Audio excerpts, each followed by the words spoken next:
everyone, welcome you all to the YouTube channel God Blessings. So guys, today we are here to learn mathematics for class 6 NCERT book.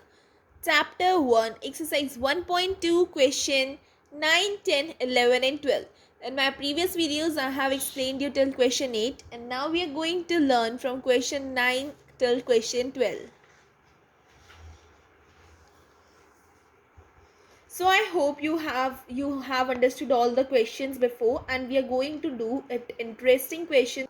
So question 9 says, to stitch a shirt 2 meter 15 centimeter cloth is needed. Out of 40 meter cloth, how many shirts can be stitched and how much cloth will remain? It means कि एक shirt सिलने के लिए 2 metre 15 centimetre cloth चाहिए होता है. तो 40 metre cloth में से कितनी सारी शर्ट सिल सकते हैं?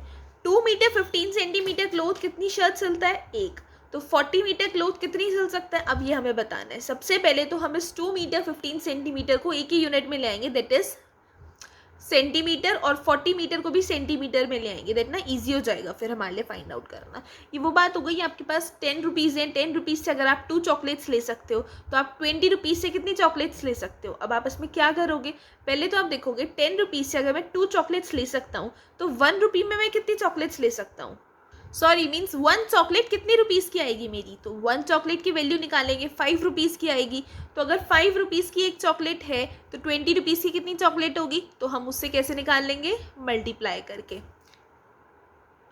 सॉरी डिवाइड करके. अब ये क्वेश्चन है डिवीजन का आ गया. अब तक तो हम हर क्वेश्चन मल्टीप्लिकेशन का कर रहे थे, अब ये क्वेश्चन जो है डिवीजन का है. अब इसको समझना बहुत ज़रूरी है. तो सबसे पहले जैसे मैंने आपको बताया, हम 2 मीटर 15 सेंटीमीटर और 40 मीटर को पहले सेंटीमीटर में चेंज करते हैं.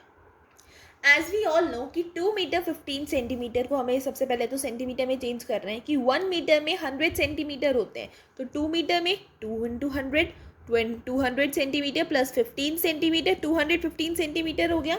और 40 सेंटीमीटर, 40 मीटर को कैसे चेंज करेंगे? 40 multiply 100 centimetre, that will be 4000 centimetre.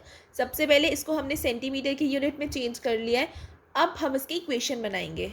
So according two questions, number of shirts can be stitched by using cloth 215 centimetre. Means 215 centimetre cloth use करेंगे तो कितनी शर्ट्स हम स्टिच कर सकते हैं? 1. और number of shirts can B stitch by using cloth 4000 centimetre. और जब क्लोथ होगा 4000 सेंटीमीटर तो कितनी शर्ट स्टिच कर सकते हैं? अब कैसे निकालेंगे? देखो, अब इसमें मल्टीपल तो हो रहा है, लेकिन क्या मल्टीपल हो रहा है? इसमें शर्ट्स मल्टीपल तो हो रही है, लेकिन शर्ट्स के साथ साथ एक चीज़ और मल्टीपल हो रही है, वो है क्लोथ. पहले क्लोथ की बात की जा रही है. अगर क्लोथ इतना होगा तो शर्ट्स इतनी होंगी. तो अब क्लोथ अगर हमारा, देखो अब क्या है, 4000 सेंटीमीटर है. 4000 सेंटीमीटर से हम कितनी शर्ट सिल सकते हैं? अब आप सिंपल एक क्वेश्चन देखो कि आपके पास 10 रुपीज़ है. अब इसको रफ में ले आओ. 10 रुपीज़ से आप कितनी चॉकलेट खा सकते हो? 1. तो आपके पास अगर 20 रुपीज़ होंगे तो आप 20 रुपीज़ से कितनी चॉकलेट्स खा सकोगे? आप इसको कैसे निकालोगे? आप 10 को 20 से डिवाइड कर दोगे ऐसे, या फिर आप कह दो ऐसे अपॉन में कर दोगे. 0 से 0 कट करेंगे, मतलब हम 2 चॉकलेट्स खा सकते हैं 20 रुपीज़ से. इसके लिए हम क्या करेंगे? जब हमारी ऐसी इक्वेशन होती है, जब हमारी ये चीज़, मतलब हमारी क्लोथ तो बढ़ रहा है यहाँ पर, और क्लोथ बढ़ने के बाद हमारी चॉकलेट्स मल्टीपल होंगी. चीज़ें दो साइड से मल्टीपल हो रही है, सिर्फ एक मल्टीपल नहीं हो रही है. अब अगर हम 4000 की मल्टीप्लाई करेंगे 1 से, क्योंकि मल्टीप्लिकेशन तो मल्टीपल तो हो रहा है ना, दोनों साइड से मल्टीपल होगा, तो हमें तो 4000 ही आंसर मिल जाएगा. इसमें तो एक और इक्वेशन आ रही है ना, 215 सेंटीमीटर. अब पहले उन्होंने क्या हुआ होता था, पहले क्वेश्चन में यहाँ पर तो 1 होता था और यहाँ पर वैल्यू गिवन होती थी. अब ये अपोजिट हो गया, 1 यहाँ पर आ गया और वैल्यू यहाँ पर गिवन है 215 सेंटीमीटर. तो इसमें अब हम इसका क्या करें? पहले तो ये होता था कि लाइक हमारा क्वेश्चन था कि एक दिन में कितने स्क्रूज हो रहे हैं, इतने स्क्रूज हो रहे हैं, तो इतने दिन में कितने होंगे? 31 डेज में. तो इसकी मल्टीप्लाई इससे करते थे, आंसर मिल जाता था, क्योंकि यहाँ पे तो 1 होता था. अब यहाँ पर है 215 सेंटीमीटर. इसका भी तो कुछ करना पड़ेगा ना, ये ऐसी थोड़ी ना रहेगा. 4000 की मल्टीप्लाई 1 से कर देते हैं, चलो 4000 ही हो जाएगा. अब इसका क्या करें? इससे इसको डिवाइड कर देंगे. 215 को फिर 4000 से हम डिवाइड कर देंगे. 215 को 4000 से डिवाइड कर देंगे. जब इसको डिवाइड करेंगे इससे, अब देखो पहला क्वेश्चन क्या था हमारा, जो हमारा 6th क्वेश्चन था, इफ़ यू रिमेंबर इट, उसमें हमने क्या बताया था कि एक दिन में अगर 5 स्क्रूज हो रहे हैं तो 10 डेज में कितने होंगे, 10 की मल्टीप्लाई 5 से कर ली, तो वहाँ पर 1 का तो 1 की तो कोई वैल्यू मानी नहीं जाती डिवाइड और मल्टीप्लिकेशन में, तो उसका क्या करते हैं, हमने 1 को छोड़ दिया। लेकिन अब यहाँ पर कोई वैल्यू दी हुई है लेफ्ट हैंड साइड पे, तो इसका क्या करें हम, इससे हम इसको डिवाइड कर देंगे। जब भी हमें इस साइड में कोई वैल्यू दी हुई हो तो हम उससे इस वाले नंबर से डिवाइड कर देते हैं। पहले तो इसकी इससे मल्टीप्लाई करते हैं और फिर इससे इसे डिवाइड कर देते हैं। वही हमने किया, 4000 की मल्टीप्लाई 1 से की और अब उसको 215 से डिवाइड कर रहे हैं। अगर हम इसको डिवाइड करेंगे तो हमारा आंसर कुछ ऐसा आएगा, 18.604 मीन्स पॉइंट में आएगा, आगे भी चलता रहेगा, ये पॉइंट में आएगा हमारा आंसर। अब आंसर हमारा पॉइंट में आ रहा है तो means approx 18 shirts, we can say approx कितनी शर्ट्स होंगी, 18 शर्ट्स होंगी, क्योंकि अब 18 इतनी तो नहीं बता सकते ना, 604 सेंटीमीटर और शर्ट्स होंगी। हम ये कह सकते हैं हमारी अप्रॉक्सीमेटली 18 शर्ट्स होंगी। तो हम क्या कहेंगे, 18 shirts can be stitched out of 4000 centimetre of cloth. We can say that also 40 metre cloth. And हम ये भी कह सकते हैं कि अब क्लोथ कितना बचा उसमें से, जो हमारे आगे क्वेश्चन है कि how much cloth is left, तो आगे ये भी तो पूछ रहे हैं ना कितना क्लोथ बच गया, क्योंकि अप्रॉक्सी वैल्यू तो क्या आधी शर्ट सिली जाएगी, आधी शर्ट तो हम सिलेंगे नहीं ना, तो अप्रॉक्स में वैल्यू आ रही है तो मतलब वही जो वैल्यू स्टार्टिंग की आ रही है बस पॉइंट से पहले, वो हमारी वैल्यू हो गई। 18 शर्ट्स हम सिल सकते हैं 4000 सेंटीमीटर क्लोथ से। And how much cloth is left now, we have to tell that. अब हम ये कैसे निकालेंगे कि कितना क्लोथ बच गया, अब ये भी तो हमें फाइंड आउट करना है। देखो हमारी एक शर्ट कितने क्लोथ से सिलती है, 215 सेंटीमीटर क्लोथ से कितनी शर्ट्स होती है, 1 शर्ट।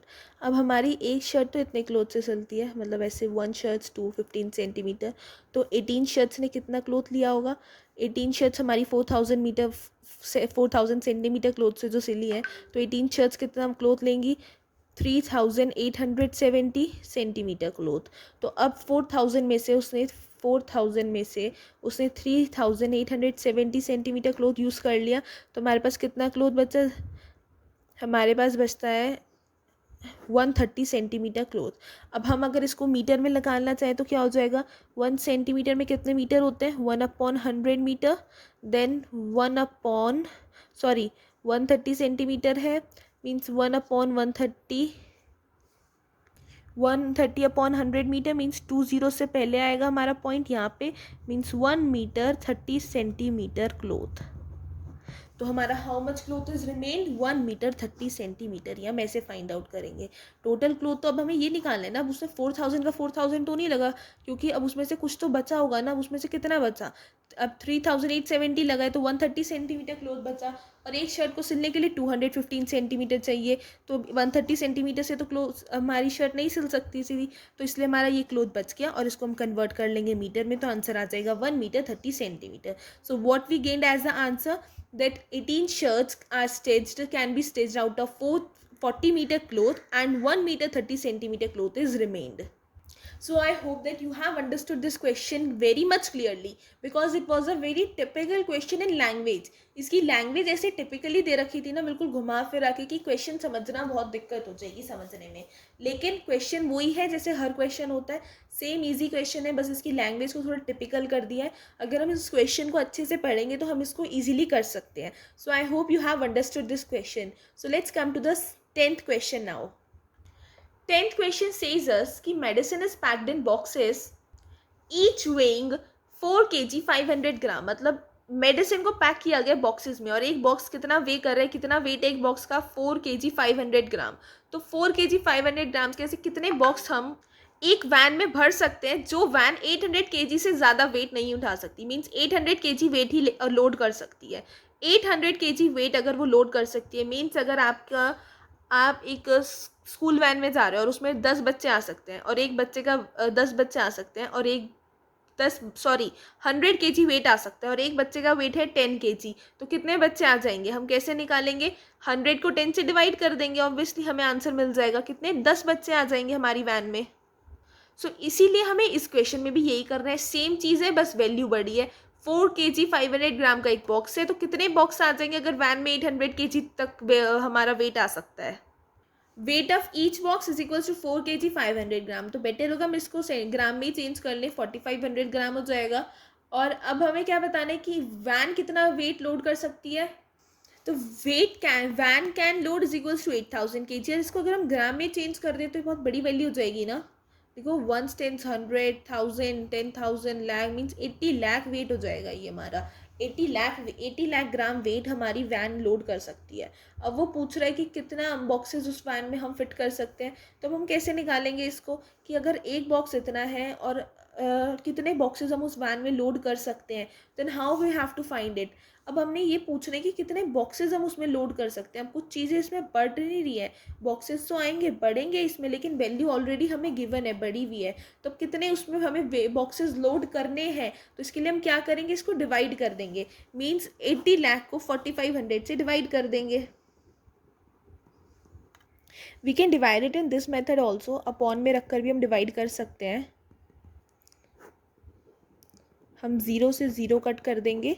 अब बस 5 से कट करेंगे। 5 9 ज़ा, 5 1 ज़ा 5, 36 ज़ा 0 0 0, 3 zeros विल रिमेन। 3 से कट करेंगे, नहीं 3 से कट नहीं होगा ये हमारा, ये 9 है, ये हमारा आगे कट नहीं होगा, तो इसको हम आंसर पॉइंट में ले आएंगे। सो हमें मिलेगा 177, रिमाइंडर बच जाएगा 7। अभी रिमाइंडर को आगे ले जाएंगे पॉइंट में, तो भी हमारा 7 से 0 होएगा, फिर यही चलता रहेगा। हमें पॉइंट में आंसर मिलेगा। हमें अप्रॉक्स वैल्यू मिल गई 177 बॉक्सेस ये होल्ड कर सकती है वैन। तो अब इसको फिर क्वेश्चन को एक बार रिवाइज करते हैं, because it was a little bit tough question. Weight of each box 4 kg 500 gram 4500 gram. Weight जितना वैन लोड कर सकती है 800 kg, उसकी वैल्यू आ जाएगी फिर हमारी 8 lakh gram. Number of boxes van can hold, इसको जब 8 लाख को 4500 से डिवाइड करेंगे 1600, और 1600 को 9 से डिवाइड करेंगे तो हमारी आंसर वैल्यू आएगी 177।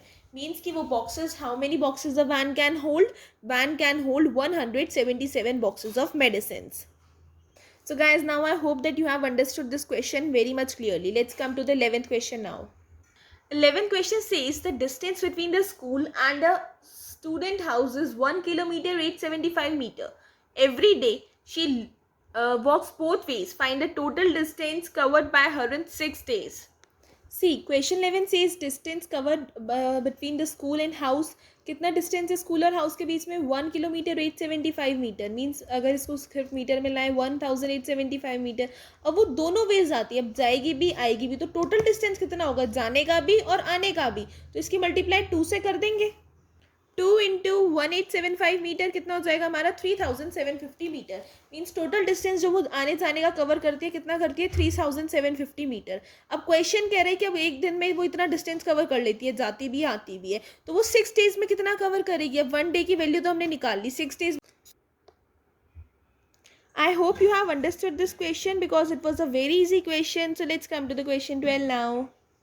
A vessel has 4 liters and 500 ml of curd. एक वेसल में 4 liters 500 ml है कर्ड। अब कितने ग्लासेस में 25 मिलीलीटर कैपेसिटी, एक ग्लास है 25 मिलीलीटर का, तो कितने ग्लासेस में कर्ड आएगी। सो सबसे पहले क्वांटिटी कितनी है कर्ड की वेसल में, quantity of curd in the vessel 4 litre 500 millilitre, और इसको पूरे को अगर मिलीलीटर में चेंज कर लें 4500 मिलीलीटर। और एक ग्लास की कैपेसिटी कितनी है, capacity of 1 glass 25 millilitre. Then number of glasses we can fill with curd, कैसे पता चलेगा, 25 को 4500 से डिवाइड, मतलब 4500 को 25 से डिवाइड कर देंगे, और जब हम इन्हें डिवाइड करेंगे we will get 180 glasses. It means 180 glasses can be filled with curd of with 4500 milliliter of curd. So guys, now I hope you have understood this question clearly and you have understood all the 4 questions which I have told you in this video. And today we will do till here only. In my next video I gonna explain you the further part of this chapter. If you like this video, don't forget to hit the like button, share my video and subscribe to my YouTube channel. Thank you.